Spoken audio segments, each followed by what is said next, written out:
Assalamu alaikum students. Welcome to the AMS High School. I hope you will be fine. تو بچوں آج ہم اپنی کتاب تاریخ کے پہلے چیپٹر کا تیسرا لیکچر سٹارٹ کریں گے. تو بچوں ہم مغل خاندان کی دوسری اہم شخصیت کے بارے میں پڑھیں گے جس کا نام ہے نصیر الدین محمد ہمایوں. نصیر الدین محمد ہمایوں ظہیر الدین محمد بابر کا بیٹا تھا جس کا دور حکومت ہے 1530 تا 1540. پہلے 1530 میں اس کی حکومت کا آغاز ہوا اور 1540 تک قائم رہا. اس کے دوبارہ 1555 سے شروع ہوا اور 1556 تک قائم رہا. یہ دونوں ادوار اس کی حکومت کے ہی ہیں. آگے پڑھتے ہیں اس کے بارے میں. ظہیر الدین محمد بابر کی وفات کے بعد اس کا بیٹا نصیر الدین محمد ہمایوں تخت نشین ہوا. وہ 1508 میں کابل میں پیدا ہوا. بابر کی اس فکری اور عملی تربیت پر خصوصی توجہ دیتا تھا. ہمایوں نے جلد ہی ترکی، عربی اور فارسی زبان و ادب پر دسترس حاصل کر لی، عبور حاصل کر لیا، جیسے کہ اس کے والد بابر کو بھی ان تمام زبانوں پر مکمل عبور حاصل تھا. اسی طرح سے اس کے اپنے بیٹے ہمایوں کو بھی ان تمام زبانوں پر عبور حاصل ہوا. اس کے بعد اس نے دوسرے علوم سے آگاہی کی طرف توجہ دی. اسے ریاضی اور علم نجوم وغیرہ میں خصوصی دلچسپی تھی. ہمایوں کی فوجی تربیت کا آغاز اس کے باپ کے ساتھ مہمات میں حصہ لینے سے ہوا. 12 سال کی عمر میں بابر نے اسے بدخشاں کا حاکم مقرر کر دیا تھا. بدخشاں ایک علاقے کا نام ہے جہاں پر بابر نے اسے حاکم مقرر کیا. یہاں ہمایوں نے بڑی کامیابی سے معاملات سلطنت چلائے. اس کامیابی میں اہم حصہ اس کے مشیروں اور بدخشاں کے لوگوں کا تھا. یہ مشیر بابر نے ہمایوں کی رہنمائی کے لیے مقرر کیے تھے. پانی پت کی جنگ میں ہمایوں بڑی دل جمعی سے لڑا. جنگ کے بعد بابر نے اسے آگرہ بھیجا تاکہ خزانے اور دوسری امارات پر قبضہ کیا جا سکے. یہاں پر ہمایوں نے اپنے سپاہیوں کو کسی قسم کے تشدد اور لوٹ مار کی ممانعت کر دی تھی، مطلب کہ منع کر دیا تھا. جنگ قواہاں کے بعد ہمایوں نے افغانوں کے ساتھ ایک مہم کی سربراہی کی. اس مہم میں اسے کامیابی ہوئی. اس کامیابی سے وہ مزید فتوحات کرنے کی بجائے بدخشاں واپس چلا گیا. بابر کی وفات کے بعد وہ 1530 میں تخت نشین ہوا. اس طرح سے نصیر الدین محمد ہمایوں نے اپنے والد ظہیر الدین محمد بابر سے بہت سی جنگی مہمات میں حصہ لے کر جنگ کے بارے میں جانا سیکھا اور سلطنت کو کیسے چلاتے ہیں یہ تمام کے بارے میں علم اس نے اپنے والد سے حاصل کیا اور اپنے والد کی وفات کے بعد تخت نشین ہوا. انتظامی مسائل. بابر کی وفات کے بعد نصیر الدین محمد ہمایوں کو کچھ انتظامی مسائل درپیش ہوئے. کون کون سے تھے؟ پہلا پوائنٹ ہے حکومت کا خزانہ قریباً خالی تھا. بابر کو جو بھی خزانہ ملا تھا اس نے باغیوں کے خلاف لڑائیوں، فتوحات اور تعمیرات میں استعمال کر لیا تھا. دوسرا، بابر ایک طاقتور حکمران تھا جبکہ ہمایوں کو ایک کمزور حکمران سمجھا جانے لگا. اس وجہ سے سیاسی صورتحال میں تبدیلی آئی. تیسرا ہے ہمایوں کو اس کے والد نے یہ وصیت کی تھی کہ وہ ہمیشہ اپنے بھائیوں سے نیک سلوک کرے. اس پر عمل کرتے ہوئے ہمایوں نے سلطنت کو 4 حصوں میں تقسیم کر دیا. مرزا کامران کو کابل اور قندھار کی حکمرانی دی. اس طرح عسکری اور ہندال کو دیگر علاقے دیے. اس طرح سلطنت تقسیم ہو گئی. جب ہمایوں پر مشکل وقت پڑا تو اس کے بھائیوں نے اس کی کوئی مدد نہ کی. یہ تمام مسائل نصیر الدین محمد ہمایوں کو اپنی والد کی وفات کے بعد درپیش تھے. چونکہ بابر ایک بہادر جنگجو تھا اسی وجہ سے اس کو مولیہ سلطنت کا بانی بھی کہا جاتا ہے، مگر وہ جتنا کہ وہ بہادر تھا اس کا بیٹا نصیر الدین محمد ہمایوں اتنا ہی کمزور سمجھا جانے لگا. یہ وجہ تھی کہ یہاں سے آہستہ آہستہ ان کے زوال کا آغاز ہو گیا. اب ہم پڑھیں گے نصیر الدین محمد ہمایوں کی لودھیوں اور افغانوں سے معرکہ آرائی۔ بابر کی وفات کے بعد ابراہیم لودھی کا بھائی محمود لودھی اودھ اور بہار میں سرگرم عمل ہو گیا۔ محمود لودھی نے جونپور پر حملہ کر کے وہاں کے مغل گورنر کو مار بھگایا۔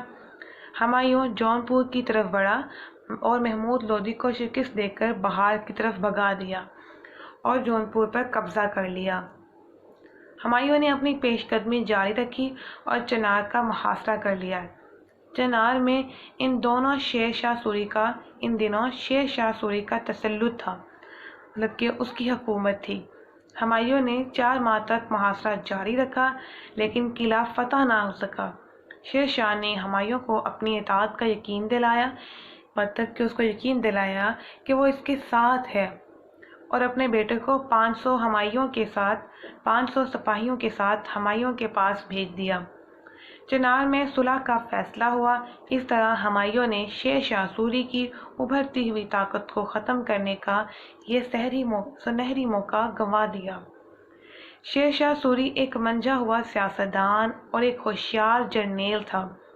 اس نے بہار میں اپنی پوزیشن بہتر بنا لی تھی۔ شیر شاہ نے تمام افغان قبیلوں کو یہ بات سمجھانے کی کوشش کی کہ اگر تمام افغان متحد ہو جائیں، ایک ہو جائیں، تو ہمایوں کو برصغیر پاک و ہند سے نکالا جا سکتا ہے۔ اس بات کا افغانوں پر خاطر خواہ اثر ہوا اور انہوں نے شیر شاہ کا ساتھ دینے کا فیصلہ کر لیا۔ 1531 میں شیر شاہ صوبہ بہار کا خود مختار حاکم تھا۔ ہمایوں کو جب اس قسم کی اطلاعات ملی تو اس نے اپنے ایک ساتھی کو صورتحال کا جائزہ لینے کے لیے جونپور روانہ کیا۔ شیر شاہ نے اس کی بڑی آؤ بھگت کی، مطلب کہ خاطر خواہ کیا، مہمان نوازی کی اور اسے قیمتی تحائف دے کر اپنے کامل وفاداری کا ثبوت دیا۔ ہمایوں کو یہ اطلاع پہنچی کہ شیر شاہ کی طرف سے کسی قسم کی کوئی فکر کی ضرورت نہیں، وہ بدستور ہمایوں کے تابع فرما ہے۔ ہمایوں بھی اس سے مطمئن ہو گیا۔ چند ہفتوں بعد ہمایوں کو اطلاع ملی کہ شیر شاہ نے بنگال کے دارالحکومت گوڑ کا محاصرہ کر لیا ہے۔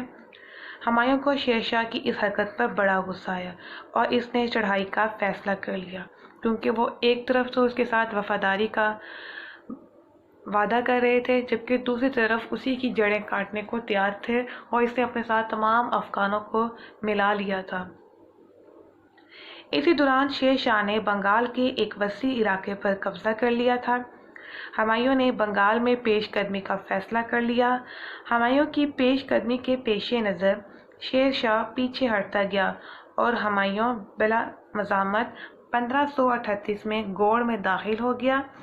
گوڑ کی فتح بظاہر ہمایوں کو بہت بڑا کارنامہ تھی، مگر اس نے گوڑ کی فتح کے بعد 8 ماہ جشن فتح منانے میں ضائع کر دیے، جو اس کی سب سے بڑی ناکامی کا باعث بنا۔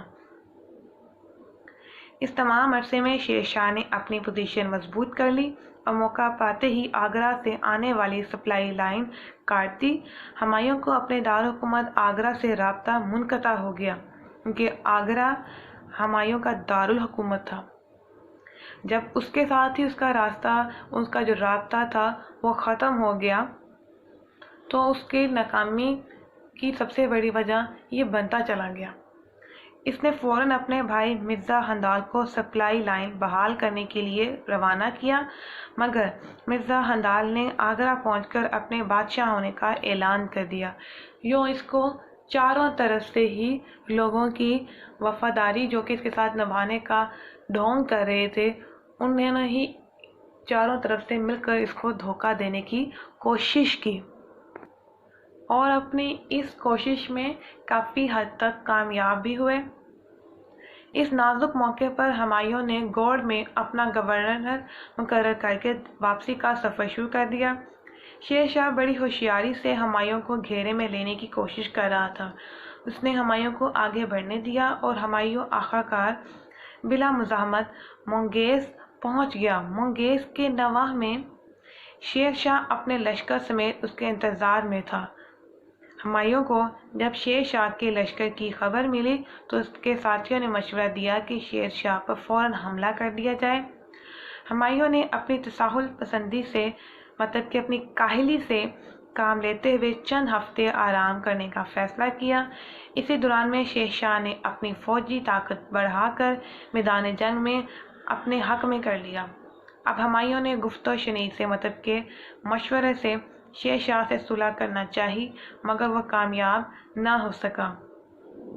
شیر شاہ نے 1539 میں 3 اطراف سے ہمایوں کے لشکر پر حملہ کر دیا۔ ہمایوں کا لشکر اس حملے کی تاب نہ لا سکا۔ یہ لڑائی چوسا کے مقام پر ہوئی۔ ہمایوں کی فوج کے 8000 کے قریب سپاہی مارے گئے اور اس سے کہیں زیادہ دریائے گنگا میں ڈوب گئے۔ ہمایوں نے گرفتاری سے بچنے کے لیے گھوڑا دریا میں ڈال دیا۔ ہمایوں دریا میں گھوڑے سے گر گیا اور ڈوبنے کے قریب تھا کہ نظام نامی ایک شخص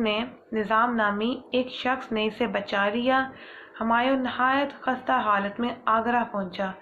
ہمایوں کے اہل خانہ شیر شاہ کے قبضے میں آ گئے۔ شیر شاہ نے انہیں نہایت احترام سے ہمایوں کے پاس بھجوا دیا۔ چوسا کی جنگ میں فتح کے بعد شیر شاہ کا وقار بلند ہوا۔ وہ چوسا سے سیدھا گوڑ آیا اور وہاں اپنی بادشاہت کا اعلان کر دیا۔ یوں ہمایوں کو اپنے حکومت قائم کرنے میں ناکامی حاصل ہوئی۔ اس کے والد بابر نے جتنی مغلوں کے حکومت کو عروج تک پہنچایا، ہمایوں نے اپنی کاہلی اور سستی کی وجہ سے مغل خاندان کو اتنے ہی زوال کا شکار کیا۔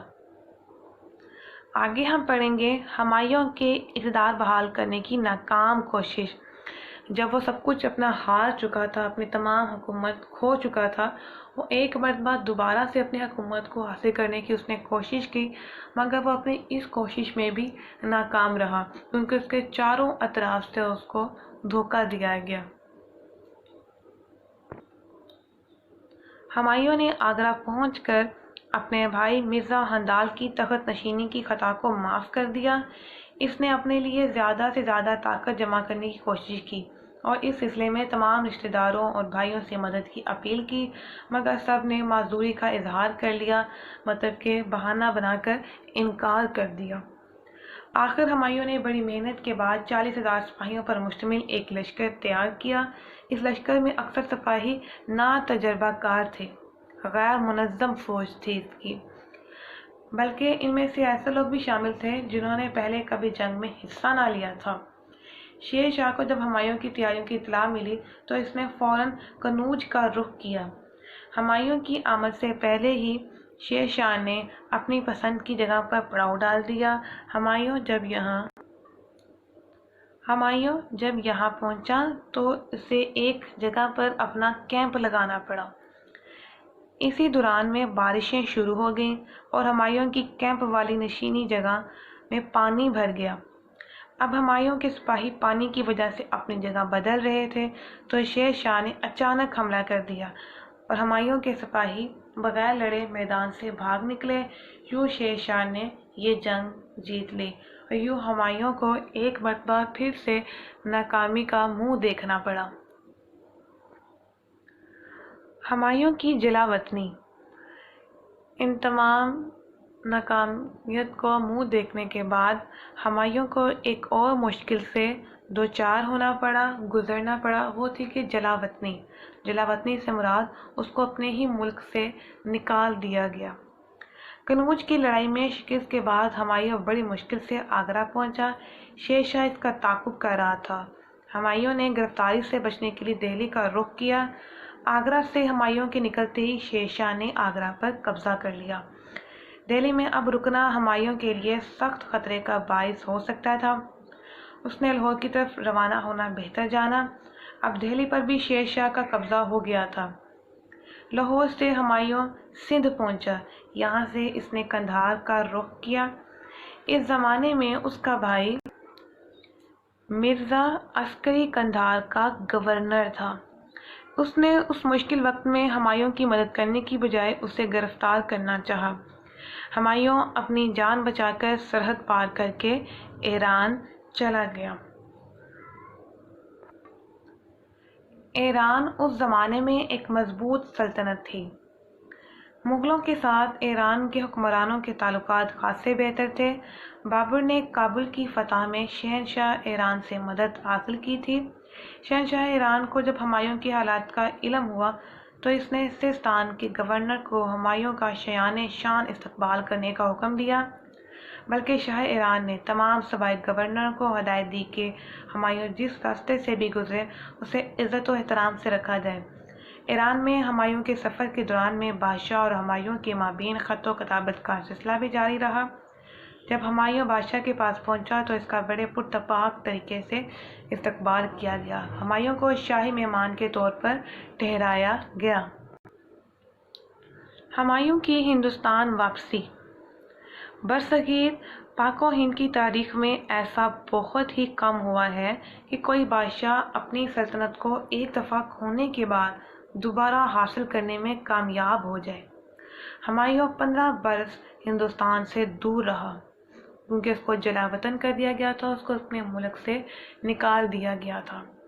اس عرصے میں ہندوستان پر ایک مضبوط اور صحیح معنوں میں ایک عادل بادشاہ شیر شاہ سوری اور اس کے خاندان کی حکومت رہی۔ شیر شاہ سوری کے انتقال کے بعد اس کا جانشین اسلام شاہ سوری بادشاہ بنا۔ وہ ایک اچھا، منتظم مگر سخت گیر انسان تھا۔ اس کی سخت گیری سے تنگ آ کر اس کے کئی وفادار ساتھیوں نے بغاوت کر دی۔ صوبہ میں خود مختاری کی لہر چل پڑی۔ اسلام شاہ سوری کی وفات کے بعد ملک میں انتشار پیدا ہو گیا، بکھراؤ پیدا ہو گیا، تمام لوگ بکھر گئے۔ یہ حالات ہمایوں کے لیے سازگار تھے۔ اس نے 1554 میں پشاور پر قبضہ کر لیا، یہاں پر اپنی پوزیشن مضبوط بنا کر لاہور کی طرف پیش قدمی شروع کر دی۔ ہمایوں نے 1555 میں لاہور پر قبضہ کرنے کے بعد دہلی پر بھی قبضہ کر لیا۔ یوں ہمایوں نے اپنی کھوئی ہوئی بادشاہت دوبارہ حاصل کر لی۔ تو بچوں، آپ کا لانگ کوسچن نمبر 3 ہے کہ ہمایوں کو درپیش افغان چیلنج کا اس نے کس طرح مقابلہ کیا، نیز اس کی جلا وطنی اور واپسی پر بحث کریں۔ تو آپ نے بچوں پیچھے افغان چیلنج پڑھا، افغانوں کے ساتھ مارکا آرائی، اس کی جلا وطنی اور اس کی واپسی، یہ تینوں پوائنٹس کو اس کے جواب میں لکھیں گے۔ میں ایک مرتبہ پھر سے آپ کو ان تمام پوائنٹس کو دکھا دیتی ہوں تاکہ آپ کو اس سوال کا جواب ڈھونڈنے میں آسانی ہو۔ تو اس سوال کا جواب آپ یہاں سے شروع کریں گے، لودھیوں اور افغانوں سے مارکا آرائی۔ آپ اس سارے پوائنٹ کو اچھی طرح سے پڑھیں گے اور سمجھیں گے جیسے میں نے آپ کو سمجھایا، اور اس کے بعد اس کو اپنے الفاظ میں بھی آپ لکھ سکتے ہیں کہ لودھیوں اور افغانوں کے ساتھ اس کی مارکا آرائی کیسے رہی۔ اس کے بعد آپ ہمایوں کی جلا وطنی والا پوائنٹ لکھیں گے، اور پھر اس کے بعد ہمایوں کی ہندوستان واپسی۔ ان تینوں پوائنٹس کو آپ اس سوال کے جواب میں لکھیں گے۔ تو اس کے بعد ہے ہمایوں کی وفات۔ 1556 کو ہمایوں کے دہلی کے پرانے قلعے میں اپنے کتب خانے میں مطالعہ کر رہا تھا کہ اتنے میں مغرب کی نماز کا وقت ہو گیا۔ وہ نماز کے لیے سیڑھیوں سے اتر رہا تھا کہ اس کا پاؤں پھسل گیا۔ گرنے کی وجہ سے اس کے سر میں شدید چوٹ آئی، جس کی وجہ سے وہ وفات پا گیا۔ یوں اس کی حکومت کا بھی اختتام ہو گیا۔ 1556 تک اس نے جب دوبارہ ہندوستان پر اپنی واپسی، ہندوستان جب یہ واپس گیا، اس نے دوبارہ سے اپنی حکومت حاصل کی 1555 میں، تو 1556 تک ہی یہ دوبارہ اپنی حکومت کو قائم رکھ سکا۔ یوں دوبارہ وہ صرف 1 سال تک ہی ہندوستان پر اپنی حکومت کو قائم رکھ سکا، اور یوں اس کی وفات کے بعد اس کی حکومت کا اختتام ہو گیا۔ تو بچوں، آپ کا مختصر سوال نمبر 1 ہے کہ ہندوستان کی تاریخ میں مغل بادشاہ ہمایوں نے اپنی سلطنت کو ایک دفعہ کھونے کے بعد دوبارہ کیسے حاصل کیا۔ تو اس کا جواب آپ یہاں سے لکھیں گے۔ ہمایوں کی ہندوستان واپسی میں اس کا جواب ہے کہ شیر شاہ سوری کے انتقال کے بعد اس کا جانشین اسلام شاہ سوری بادشاہ بنا۔ یہاں سے لے کر اب لاسٹ تک اس سوال کو اس جواب کو اس سوال میں لکھیں گے۔ تو بچوں آپ کا مختصر سوال نمبر 3 ہے کہ قنوج کی لڑائی میں شیر شاہ سوری نے ہمایوں کے مقابلے میں کیسے فتح حاصل کی۔ تو اس کا جواب جو کہ آپ نے پیچھے پڑھا تھا ابھی کہ شیر شاہ کو جب صفحہ نمبر 13 پر یہ موجود ہے، شیر شاہ کو جب ہمایوں کی تیاریوں کی اطلاع ملی تو اس نے فوراً قنوج کا رخ کیا۔ اس پورے پوائنٹ کو میں نے آپ کے ساتھ ڈسکس کر لیا ہے، تو آپ اس کا جواب یہاں تک لکھیں گے کہ یوں شیر شاہ نے یہ جنگ جیت لی۔ تو آپ اس پورے چھوٹے سے پیراگراف کو اپنے اس سوال کے جواب میں لکھیں گے۔ تو یہاں پر بچوں ہمارے اس تیسرے لیکچر کا اختتام ہوتا ہے۔ ہم اپنے اگلے لیکچر میں انشاءاللہ دوبارہ ضرور ملیں گے۔ اللہ حافظ۔